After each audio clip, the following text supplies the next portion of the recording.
আসসালামু আলাইকুম রহমতুল্লাহ। মুফতি হাবিবুর রহমান ফারুকী সাহেব, ওনাদের বাড়ি মণিপুর আমজাদহাট ফুলগাজী। আমরা আজকে জুমার পরে ওনার বাড়ি পরিদর্শন এসেছি। মাটির ঘর, যার কারণে পুরোটা তছনছ হয়ে গেছে, অবশিষ্ট কিছুই নেই। ঘরের ভিতরে গলা সমান পানি ছিল, বাড়িতে প্রচুর পানি ছিল। ঘর এটাকে সংস্কার নয়, বরং পুনর্নির্মাণ করতে হবে।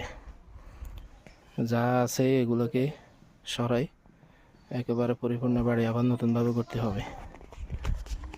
আলেমে দ্বীন, মাদ্রাসা শিক্ষক, ইমাম এবং খতিব, যা ইনকাম হয় মাসে সেগুলো দিয়ে ওনার পরিবার চলে। আমরা যে সমস্ত স্বেচ্ছাসেবী সংগঠনগুলো আছি, আমরা তালিকা করতেছি আলেমদের যাদের বাড়িঘর নষ্ট